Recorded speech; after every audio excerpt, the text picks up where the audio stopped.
Hi, everybody. Welcome. My name is Shannon Sarna. I'm editor of the Nosher. For those of you who have been joining us throughout this class series, welcome back. Thank you so much for being here tonight. I'm so excited to introduce one of my professional lady crushes and a very celebrated author, Leah Koenig. If you don't know her, her writing and recipes have appeared in, everywhere, right? The New York Times, Wall Street Journal, Sephora, Epicurious, Food 52, Bon Appetit, and many, many more. She has many cookbooks she has authored. Her most recent one is The Jewish Cookbook. And we're so honored that she is sharing her time and expertise with us tonight. Just as a reminder that we are going to be trying to hold off our questions until about the last 15 minutes. If there are pressing things, I promise I will throw them at Leah to answer. So you can put them in the chat. If we can please stay clear of asking too many substitution questions. We are, and I see people already asking questions. Just hold them in. Just hold them in. We're going to get to them. Just have a little patience. It's going to be okay. Leah is so experienced. So she's going to talk through the recipe. She's going to talk through techniques, and she's probably going to share a lot of other tips too. So stay with us. Tonight is about learning and enjoying. So thank you guys so much. And Leah, thank you so much for being here.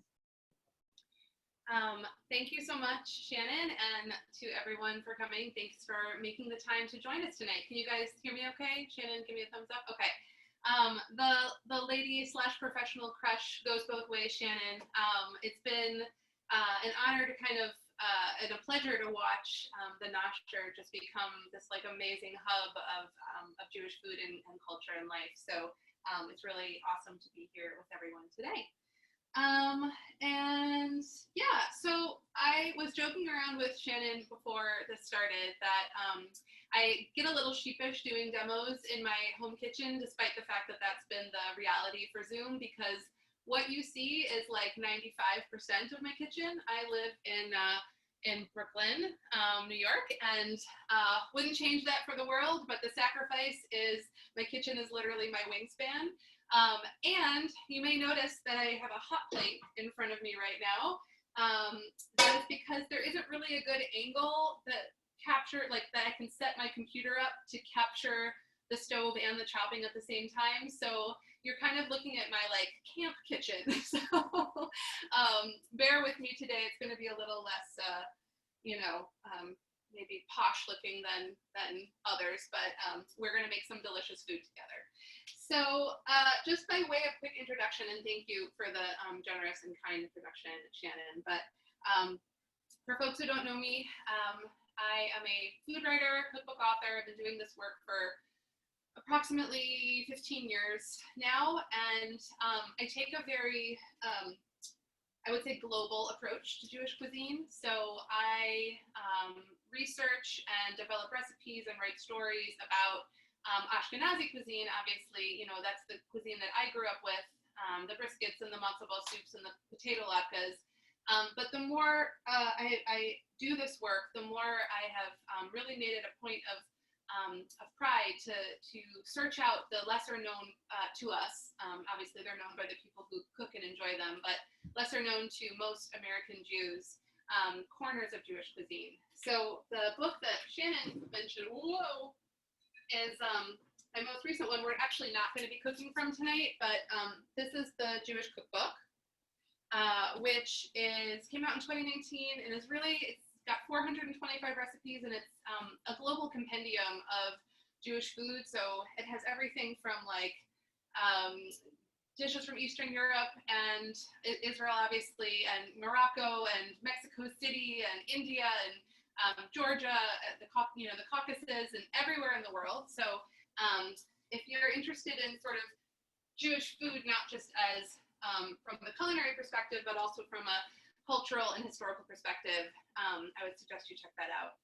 But what we're cooking from tonight is actually probably my favorite cookbook, because it's very personal. It came out in 2015, and it's called Modern Jewish Cooking. And you might say, that sounds familiar to another title book. And that's because Shannon put out a gorgeous book that I'm sure you guys all know called Modern Jewish Baker. which were not created in tandem, but I kind of think of them as like companion books, because she and I take a very similar approach to our Jewish cooking, where we honor the tradition, we, you know, try to hold up the tradition, but also find ways to play around with it. And so the dish we're making tonight is kind of one of those play around dishes. Leah, can I interrupt for just 1 second? Yes. First of all, I'm totally blushing. Thank you. There's a couple of comments that they're having a little bit a hard time hearing you. I'm not sure that there's anything you can do about it. I can hear you fine. So I'm just putting it out there. Guys, we're going to do our best. You know, we're working with laptops, both of us. So I would suggest there you can either read the subtitles on the bottom that are scrolling across your screen, or you can also try and turn up the volume or put headphones on if you're still having a hard time. Okay, I'll try to speak up a little as well, but like talk like you're my grandmother, maybe, Leah, you know? Would you like more kasha vanishkas is my question for you. Always. Skinny, eat more. All right. Sorry, just channeling my bubby. So the dish we're making tonight, for folks who haven't seen it yet, is an apple cider braised chicken. It is not traditional in the sense that the flavors are kind of more New England than anything else, but it is very much within the tradition of you know, beautiful Rosh Hashanah cooking. There's apples, there's roasted chicken.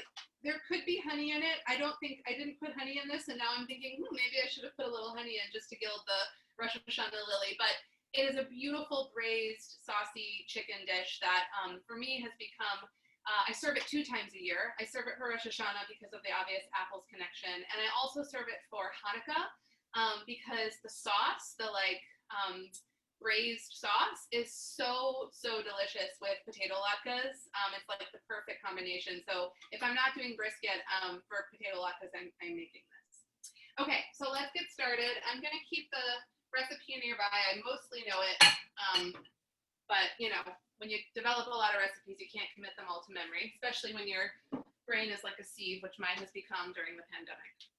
Okay, so I'm gonna start by heating up about 2 tablespoons of olive oil. You could use any kind of vegetable oil if you prefer. I like olive oil. Oh, this is really wonky, so my chicken might brown a little bit unevenly, but we're gonna go with it.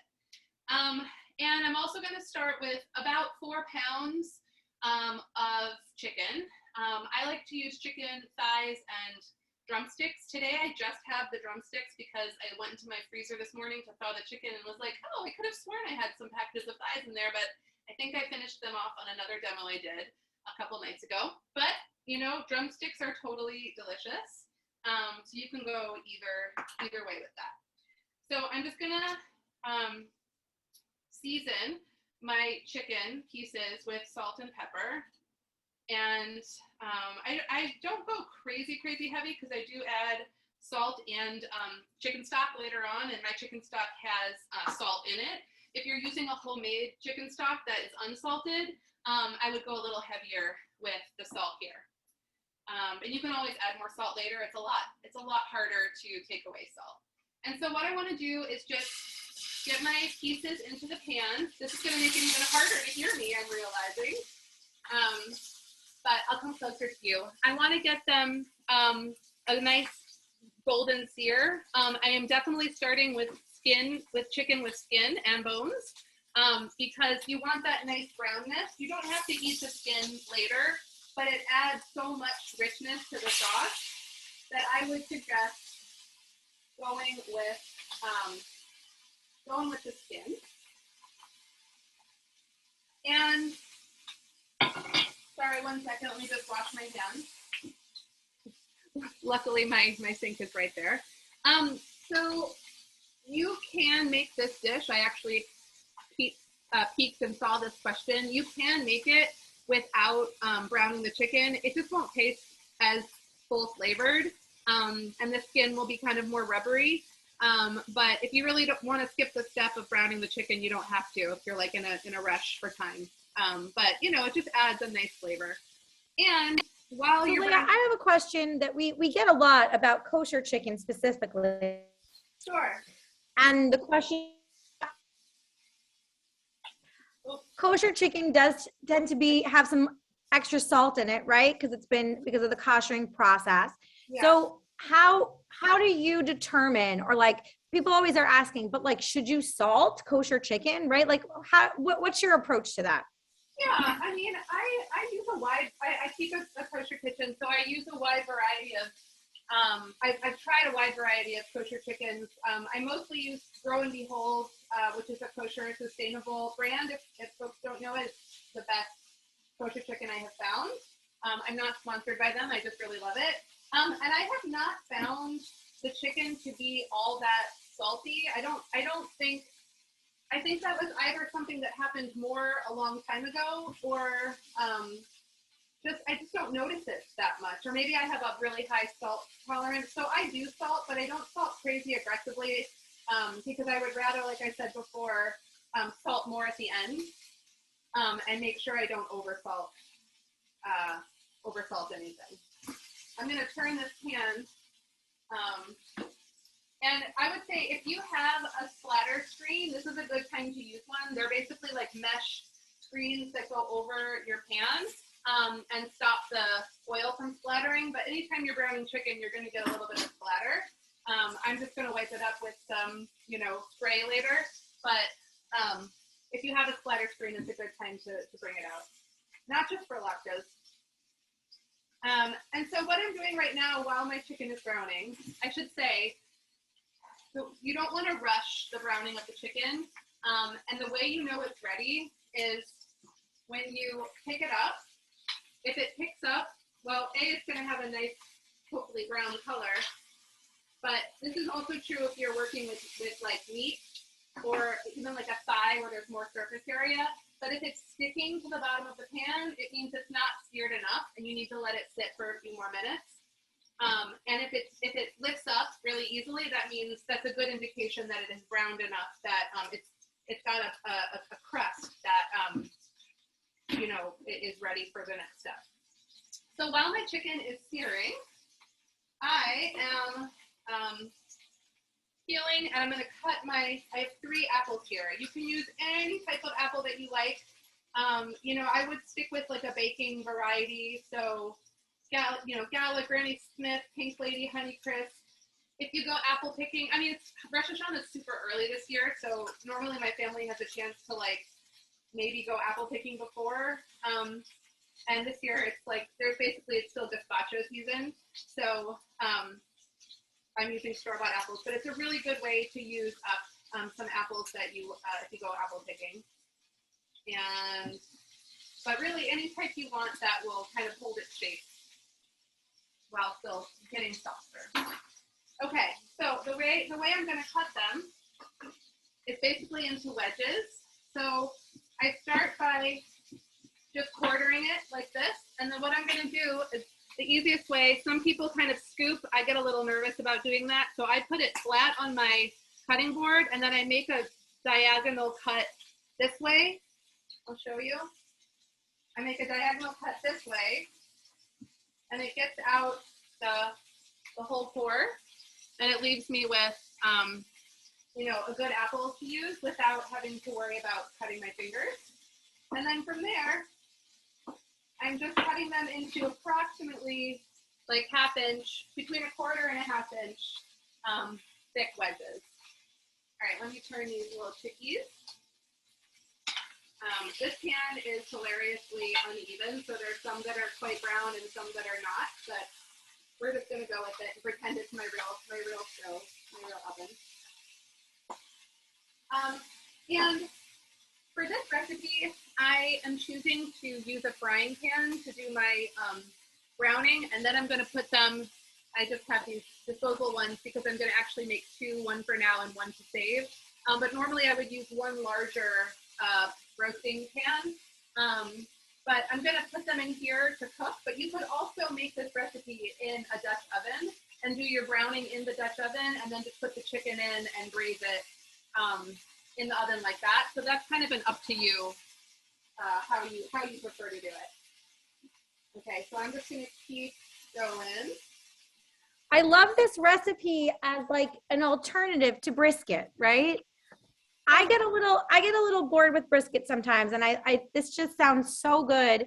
I'm curious, like what other dishes have you served alongside with this? Along, like for Rosh Hashanah, like side dishes. Yeah, yes, yeah. Yeah, I love serving this with kasha varnish. That's basically the sauce that you get is so saucy and so full flavored and delicious that you want anything that you can sort of like take full advantage of the sauce. So that could be kasha varnish does. It could be fried potatoes. It could be egg noodles. I like to make an egg noodle like a pilaf almost, but like toasted thin egg noodles with almonds and onion kind of mixed, it's sauteed and mixed in. That's a really, really nice flavor combination with this dish. And then because it is like a braised, heavier dish, I like to serve something light like a green salad or green beans, anything kind of like light and fresh works great. And in terms of if people are curious about wine pairings, it works really well with red or white because it's a heavier dish because it's braised, but it also has that almost like French vibe because there's going to be fresh thyme and things like that in it. So it actually goes really well with white or even like a sparkling white is a really nice pairing for it, which it feels kind of like you have the New Year's vibe, the secular New Year's vibe coming into Rosh Hashanah if you toast with champagne. Okay, so I'm going to just get my last apple done here, and then we will move on. And I will say, as a recipe developer, when I was working on modern Jewish cooking, I really wanted my dishes to, speak to, like I said before, speak to the tradition. Hold on, let me just do this really quick. Some of them probably could use a couple more minutes, but just for the sake of timing. This one got a fairly nice sear. So you're looking for like a nice brown color. You could even go a shade or two darker, but for demo's sake, I'm gonna pull them off. And I'm gonna do my second batch. Actually, this one I'm keeping in because it's still sticking and it was in like a weird cold spot of the pan. So we're gonna leave that one. I have a few more here. Forgot what I was saying. Something about, so when I'm recipe developing, I try really hard to make recipes stay true to like the original intention.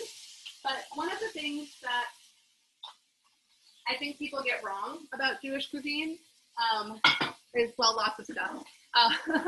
But one of the things that I think people tend to get wrong about Jewish cuisine is that they feel like it has never changed throughout history, and that the foods that we eat now are the foods that have been served, since time immemorial, since the time of Moses, and that couldn't be further from the truth, because in fact, Jewish cuisine has continuously evolved throughout time, right?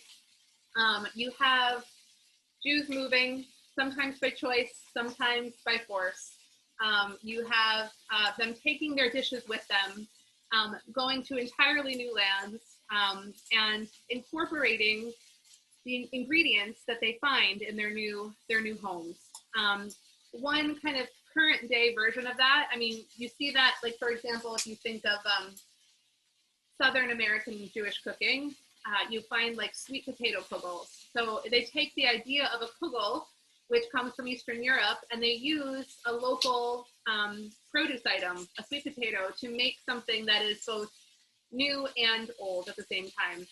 And one of my favorite examples of this right now is in Mexico City. There's a fairly large Jewish community there, Ashkenazi Jewish community, and you'll find things like matzo ball soup, but made with a chipotle pepper inside, so it has like a smokiness, or you'll find the soup topped with diced avocado and cilantro and diced white onion.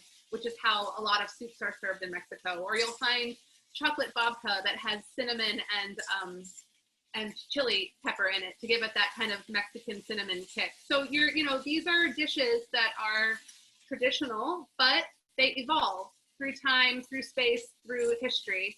And so when people say to me, but my bubby would never cook that, I say, no, she wouldn't, because this dish wouldn't have made sense in her context.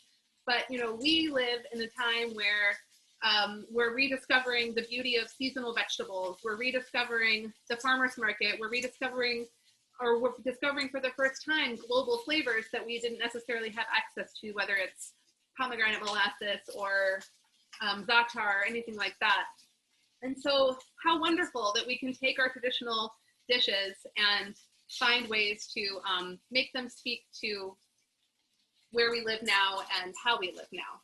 So that's kind of my rallying cry as a Jewish food writer, is to just understand and appreciate that Jewish cooking has always changed for its context.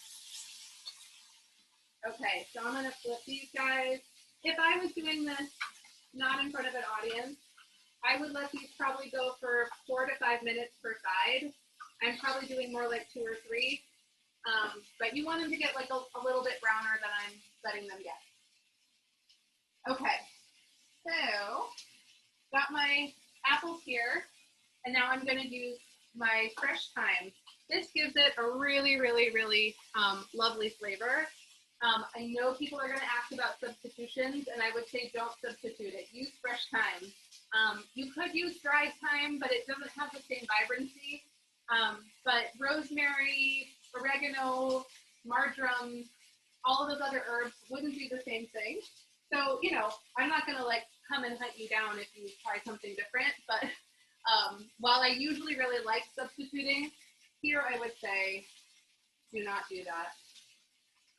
Let the recipe, it's actually, there's not very many ingredients in the recipe as it is. So let the ones that are there kind of shine. Okay. So what I'm doing is Leah, there's a question about what if the chicken is going into the oven after you're searing it on the stove, or does it all get seared? It is. What temperature does it go into the oven at? That's a great question. I will tell you in a minute. I don't usually preheat the oven until I'm done searing the chicken, because it just takes a while to sear the chicken and you don't really need it to be preheating for that long.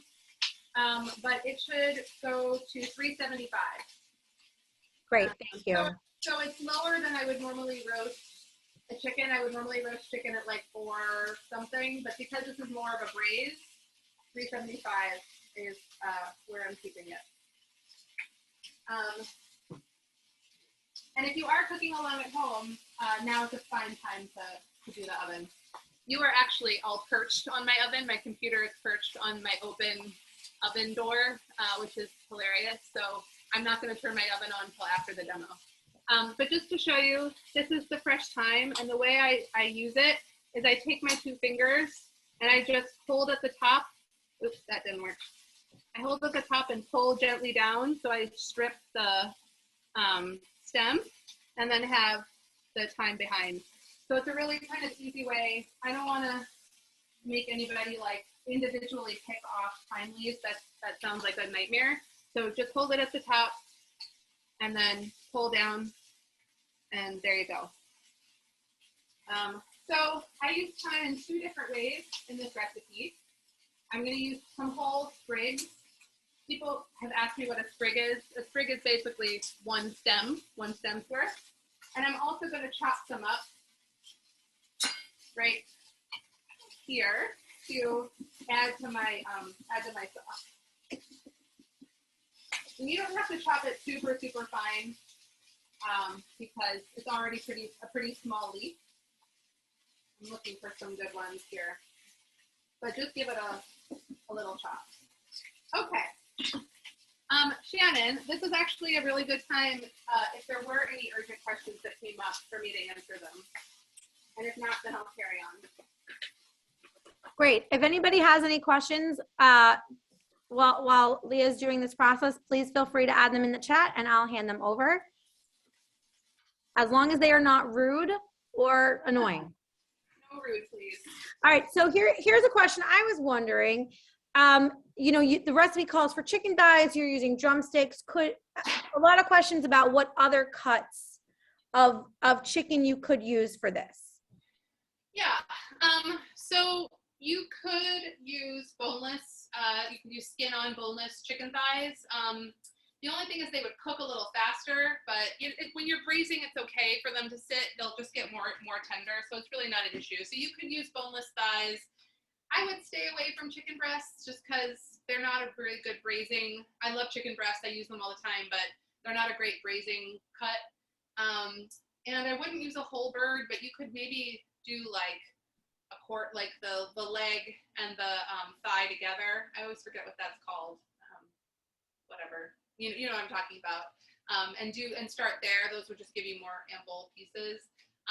But chicken thighs or drumsticks are really kind of the ideal that I would say. Thighs or drumsticks, and skin on. I think because that was a question people kept asking. Skin on. Yeah. I mean, look, if you are someone who's on a very reduced fat diet, you can do it with the skin off. In that case, I wouldn't bother browning it because there's nothing really to brown.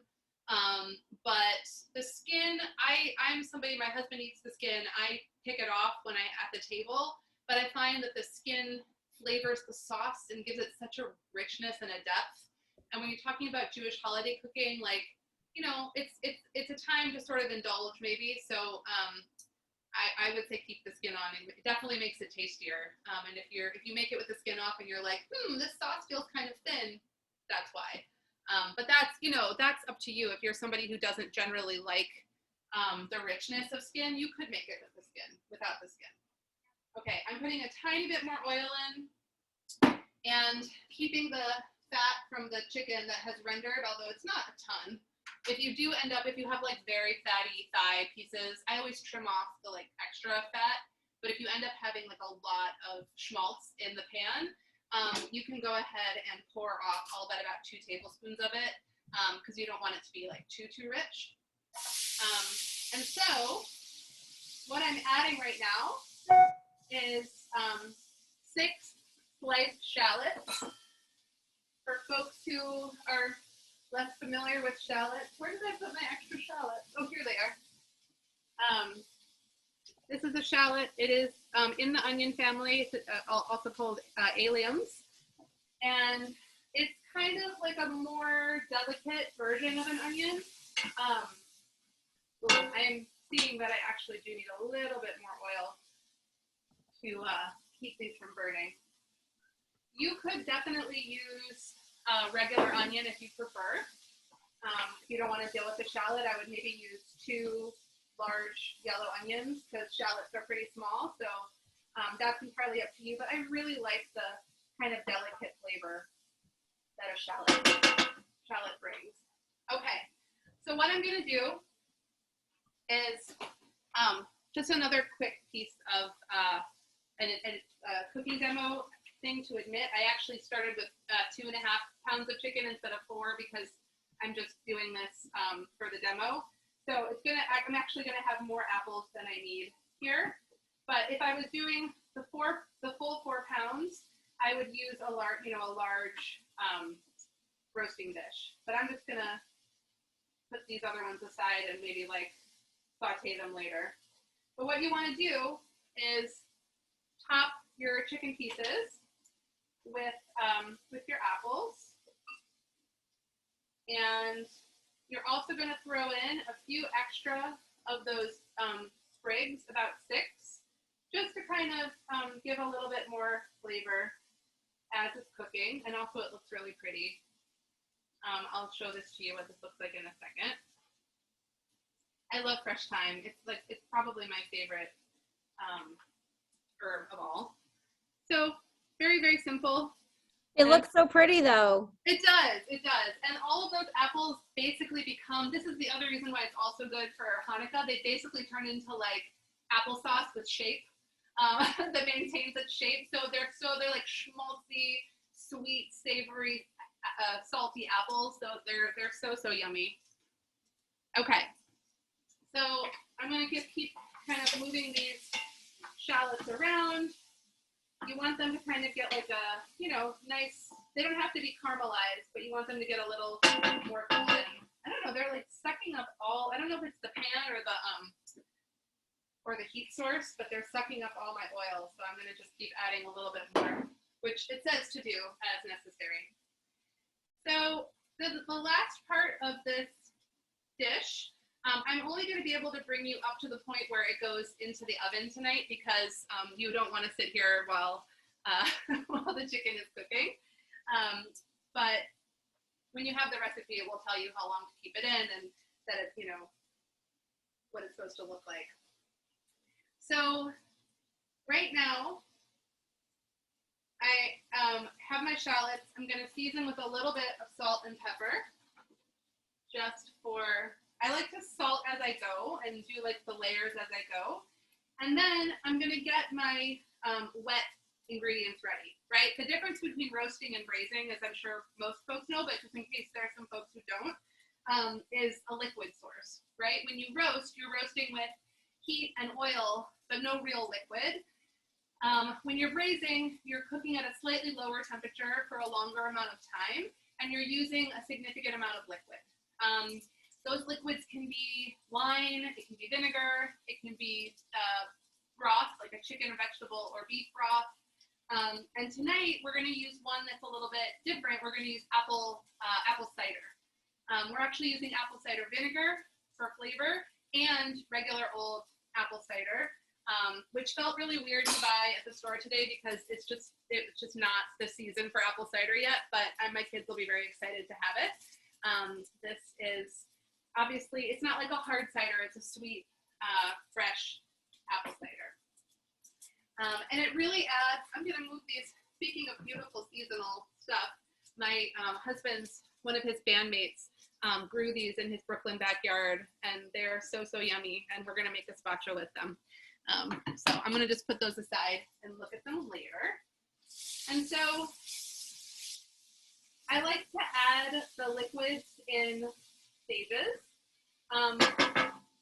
When you're braising, you're getting you know, your fat in your pan and your meat and or whatever you're braising and your vegetables. Sometimes you're going to add carrots and stuff. And what's happening is at the bottom of the pan, you should start having some brown, you know, guck. It's called fond at the bottom. And that's where all the flavor is. So when you add your liquid, you want to scrape up that flavor and kind of incorporate it into the dish. That's kind of where the building layers of flavor comes from. Okay, so at this point, I am going to add my chopped thyme, the extra little bit that I added, that I chopped earlier.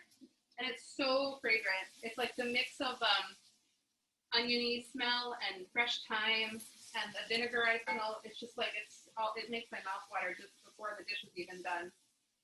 Like a beautiful French Ashkenazi perfume.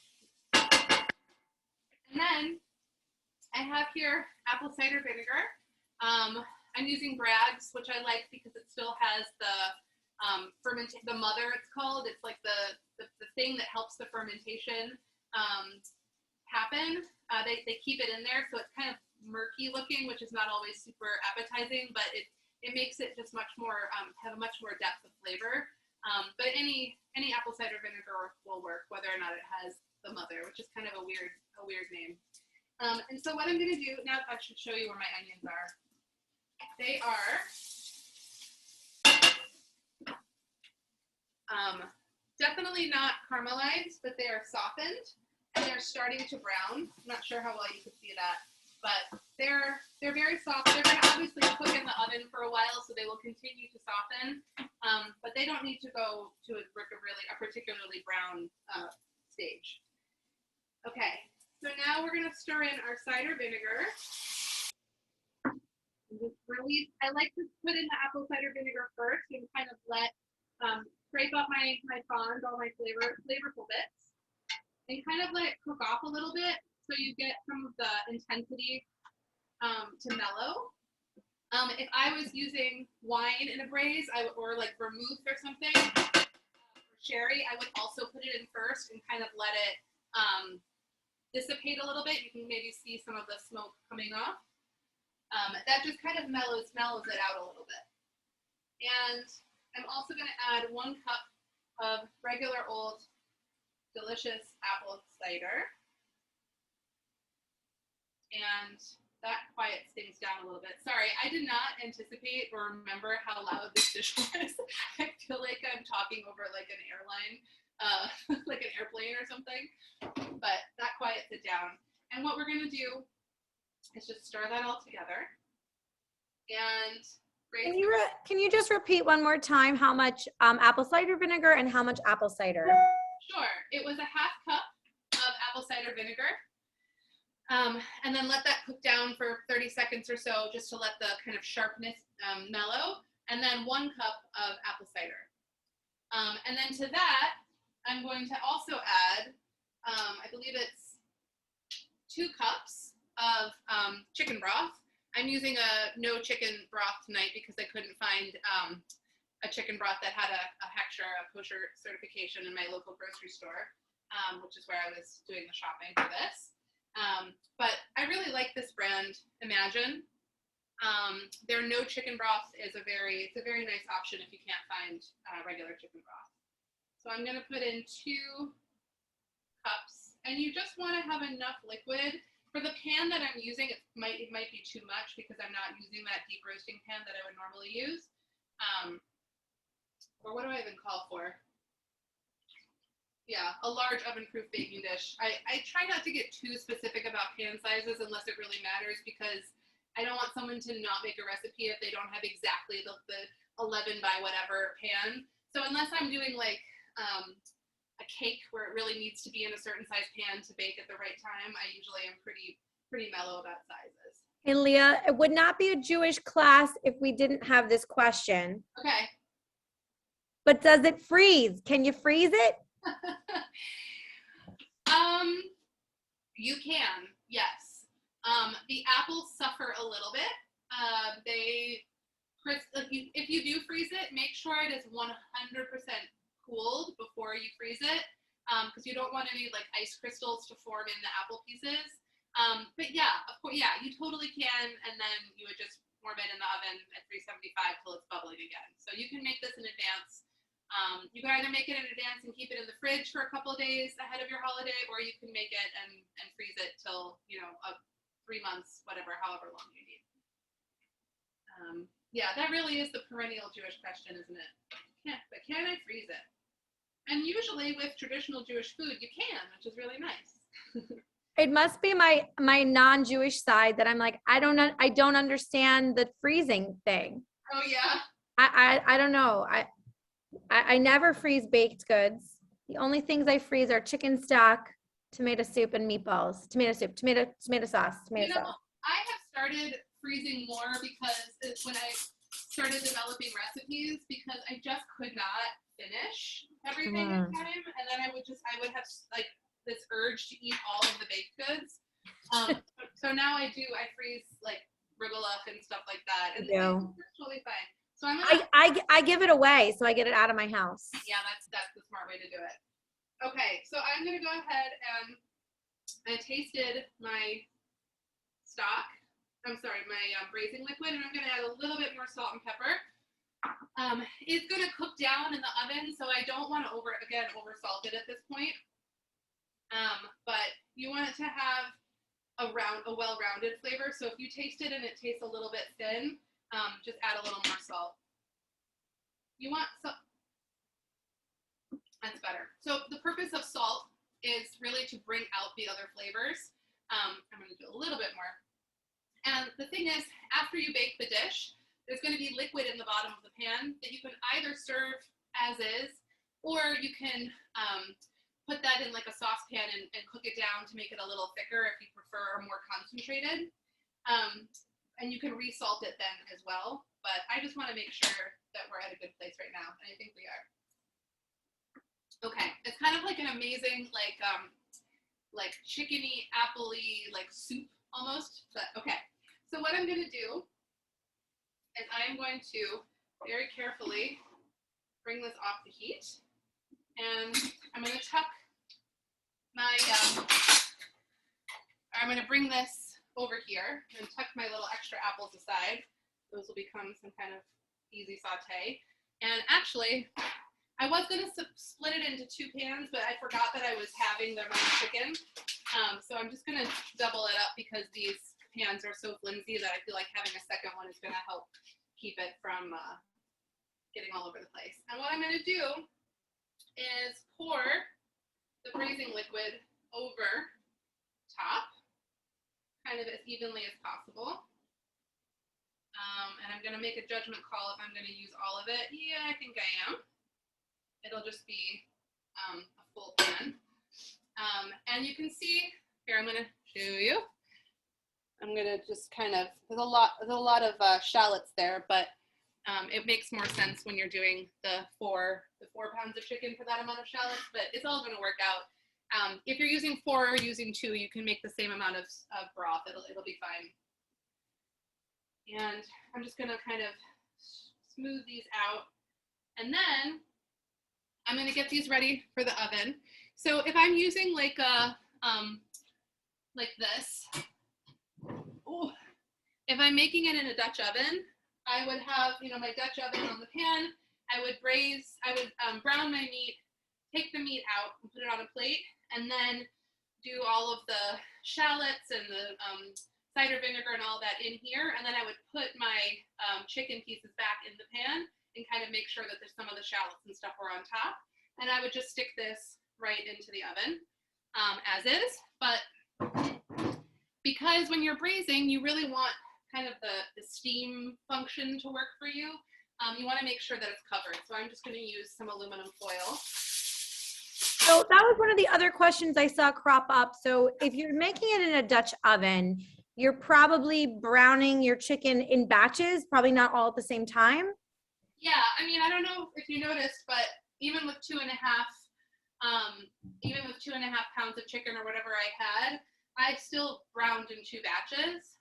Yeah. You don't want to overcrowd your pan when you're browning because it will facilitate it getting like mushy and not very brown. So you want to make sure you do it in batches. And for a Dutch oven, depending on how wide the bottom is, you would also do it in batches. And then when you put everything back into the pot, it can all be kind of layered on top of one another, right? Yeah. Your chicken can kind of be layered on top.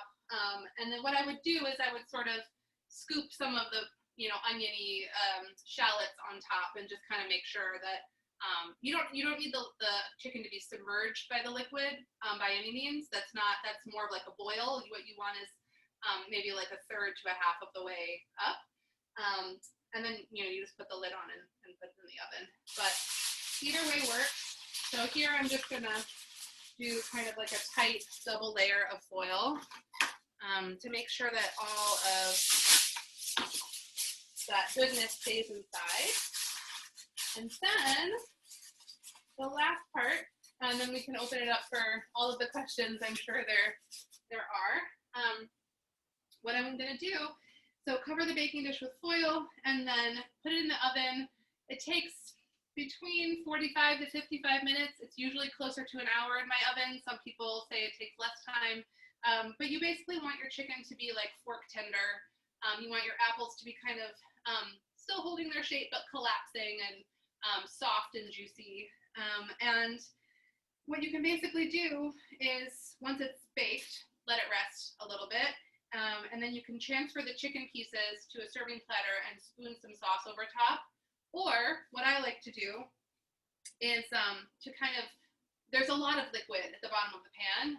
And so what I like to do is take about 1.5 cups of it and put it either back in the frying pan or in a saucepan and set that over high heat and let it kind of boil down a little bit so all the flavor kind of concentrates. And then you have a much more kind of thick sauce that's really, really delicious. That's the stuff that tastes really great with the potato latkes or the egg noodles or the challah that you're swiping into it. It's a very swipeable challah chicken dish. It's so saucy and so delicious.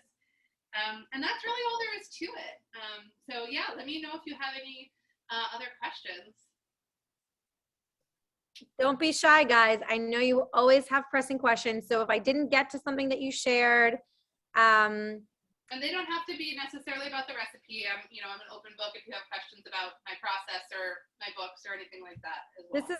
This is a great time to ask your recipe questions. Leah knows, your menu, your troubleshooting, brisket, chicken soup, kugel, shakshuka, whatever your pressing questions would be.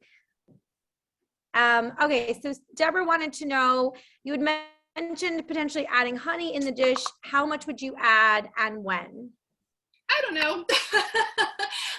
I didn't develop it that way, so I don't really know how much, but I would say like somewhere in the 2 tablespoons ballpark, maybe. I feel like a quarter of a cup would be too much, but I would add it.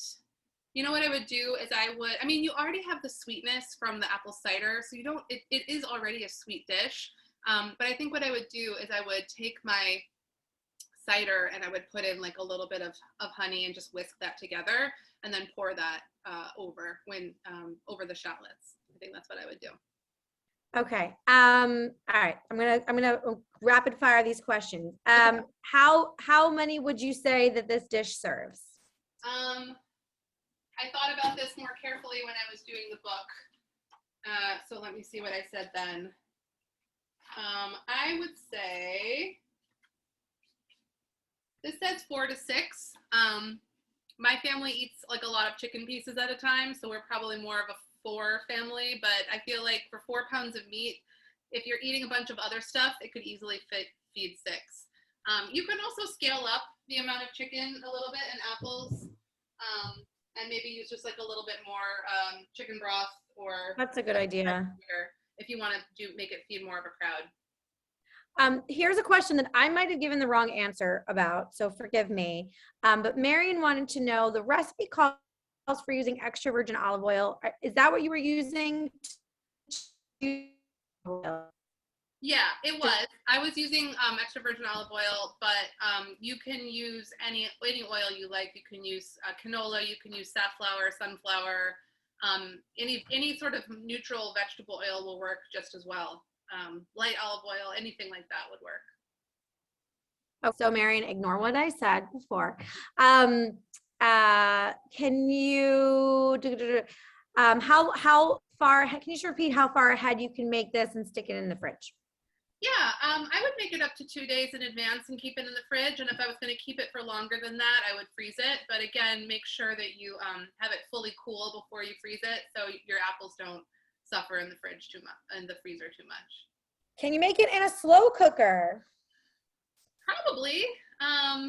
I think you could. I think you could do the first steps of like searing and then stick it all in. Yeah, you totally could. I just don't know how long. It doesn't cook as long as a brisket. It's only a 45 to 50 minute, in the oven. So I don't know.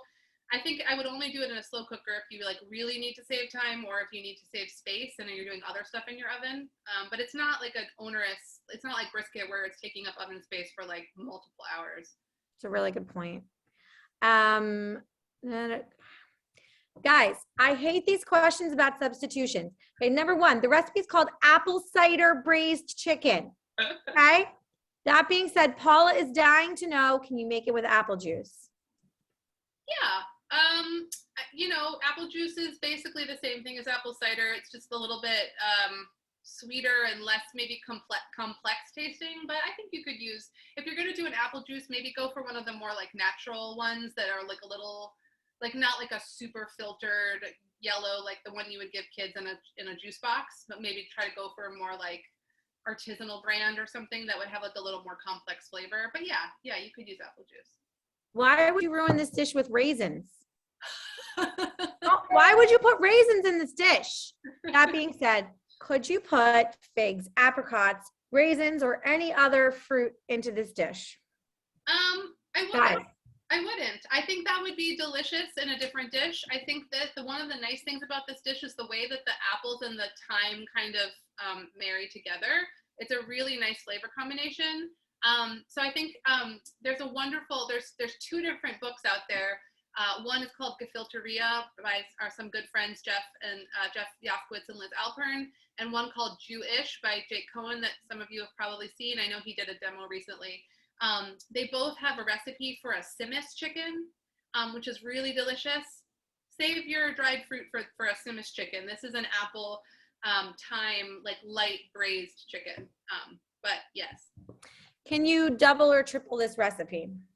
Totally. I think the only thing that I would, sometimes when you're doubling or tripling, the sauce can get a little wonky if you like if you do like a 2-to-1 ratio or whatever, like actually double it. So I would use a little less cider vinegar maybe, because it can get a little overpowering. But yeah, you could totally brown more chicken and double the stock, and it would work. Just do it in 2 different roasting pans. Here is a fantastic question from Eric. Thank you, Eric. Unrelated to chicken or substituting any ingredients. Tips for roasting Brussels sprouts so they don't get soggy. Don't get soggy. Oh, I was thinking you were going to say that they don't get charred to a crisp. Because my problem with Brussels sprouts when I roast them is I feel like they get very brown, and then the insides are still like raw. So what I usually do is I halve or quarter them, and then that helps. I also use enough oil to really coat them so that it facilitates the browning and the softening. And then also, some people, I don't know if this answers your question, Eric, but some people parboil them for a minute or 2 before, which softens them inside, and then they blast them in the oven to give them that brown exterior. So you could definitely go that route. That's a great idea. I'm going to try that. But if you're roasting Brussels sprouts, they shouldn't be soggy. That's really more when you like steam or boil them. That's great. There was a couple questions about. I forgot about Brussels sprouts. I know. Well, we're not there yet. I know. I haven't had them since like winter, and now I want Brussels sprouts. People want to hear again what you would serve this dish with, and somebody specifically is asking about the pilaf that you mentioned. Sure. So what makes this particular dish special is the sauce, especially if you cook down some of the cooking liquid into kind of a thicker sauce. It's just like that perfect kind of like sweet, savory. It's got the fat from the savoriness from the chicken skin and the sweetness from the apples and the onions. So you want to serve it with something that's going to elevate that sauciness. So mashed potatoes would be great. Egg noodles would be great. Kasha varnishkas would be great. Roasted potatoes, Israeli couscous would be really good. I think it would be too much for regular couscous because it's such a like full-bodied sauce, and but curled couscous, Israeli couscous would be really great. Orzo would be great. Like anything that's kind of like a robust grain would be really, really good. You could serve it with rice, brown rice or white rice, barley, any grain would be awesome. If you're gluten-free, you could definitely serve it with quinoa. It might also kind of overpower it a little bit, but it would still work. And then like something fresh. So a bright green salad with a lot of crunch, a lot of like cucumbers or fennel or, crunchy things. It's late, so my brain's not thinking about other green crunchies, but there are many. And then I like to serve it with like a roasted green bean, something like that. Oh, and the pilaf, take any of those grains I was just talking about, and then in a separate pan, brown some onions, and then right at the end, add sliced almonds. And if you want, you can add some raisins. That's where you can get your raisins in. And then salt, pepper.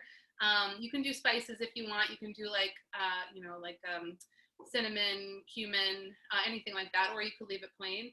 And that's a really nice complementary side for this. I don't have a recipe for that. That's just one that I do a lot from my top of my head. Yeah. Somebody, it looks like Sharon is asking, I need to bring a green side dish to a Rosh Hashanah dinner next week. And this might be our last question, guys. Maybe we'll take one more. Any good ideas for a green side dish to bring for dinner? A green side dish. Yeah, so many options. If you can do dairy, which maybe you can't, but I'm going to show you this dish because it's a good one to have if you're ever doing like either a dairy meal or a non-kosher meal or a fish meal. Where did it go? This is also from Modern Jewish Cooking. Oh my God, the kasha varnishkas. I love them so much. I just went past them. It's a green bean dish. Here it is. It's sauteed green beans with labna and sliced almonds. It's really good. It has lemon zest and shallots again and garlic and green beans and red pepper flakes and lemon juice. You could honestly make it without the labna and it would still be very flavorful. But green beans with like lemon zest and softened shallots. I mean, you can't go wrong with that. That sounds delicious. And labna makes everything better. It does. All right, last question. And we did have a lot of questions about reducing down the liquid. So number one, people want to know is how long would you reduce that liquid down? And Cheryl specifically wants to know if you reduce the liquid, could you leave it in the fridge and make this, wait, hold on. I need to read this question carefully. Do you leave it separately or do you keep it separately or do you have it all together in the dish when it's in the fridge? I think is the question. So what I would do is if you were going to like make it and serve it another time is I would take my chicken out and put it in whatever you're going to keep it in the fridge. And then I would take the sauce. What I say is if desired, make a sauce by transferring 1.5 cups. That's kind of an arbitrary amount. It was an amount that I thought was good. You could do more or less of the braising liquid into a saucepan and set it over high heat. And you should hopefully have this recipe. I know everybody got it, so you'll have these instructions if you want to do it. Bring to a boil and cook, stirring occasionally until the liquid reduces by about 2/3. So that takes 10-15 minutes depending on whether you're doing it in a pan like this that has like a wide surface area. It would take less time. In a smaller, like high-sided saucepan, it would take more time because there's less surface area. And then what I would do is I would spoon that sauce over the chicken and put it like that in your fridge. And then when you're ready to serve it, just pop the whole thing into the oven to warm, if that makes sense. That's great. Thank you so much, Leah. This was so great. I'm going to try and convince my in-laws that this is what I'm going to bring for their dinner next week. Yay. It sounds so delicious. And just thank you for sharing your time and all the questions. Sure. Just before I go, can I plug 2 quick things? Please. Awesome. So first of all, this is a delight. It's been, you and I have been sort of casting around for ways to work and play together more recently. So I'm really glad that we had a chance to do this. And I also just wanted to say, if folks want to like follow along with the work that I'm doing, I'm going to put my my Instagram, if anyone's on Instagram, it's just leah.koenig in the chat. And then also, earlier this year, I started a newsletter called The Jewish Table, which is basically like the place where I bring stories, recipes, ideas that don't fit into my cookbooks and don't fit into my articles. So it's very, very personal.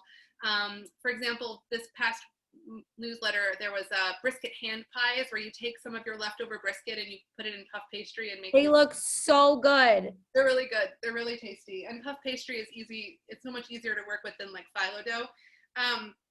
So it's called The Jewish Table, and it's just thejewishtable.substack.com. But the way it works is if you don't want to pay anything, that's fine. You get emails about once a month with recipes. If you do want to pay, you get them once a week, and it's a really fun, it's a great growing community of people, and so I would welcome anybody to join me there if you want to kind of follow along with my work. Please go follow Leah on Instagram, go subscribe to her newsletter, go buy her cookbooks and give them as gifts. I think Lori just wrote that she ordered one of her cookbooks. Thank you. That's great. Wishing everybody Shana Tova. Leah, thank you again so much for sharing your time with us. This was awesome. Thank you so much, Shannon. And bye, everybody. Hag Sameach. Happy Good New night, Year. everybody.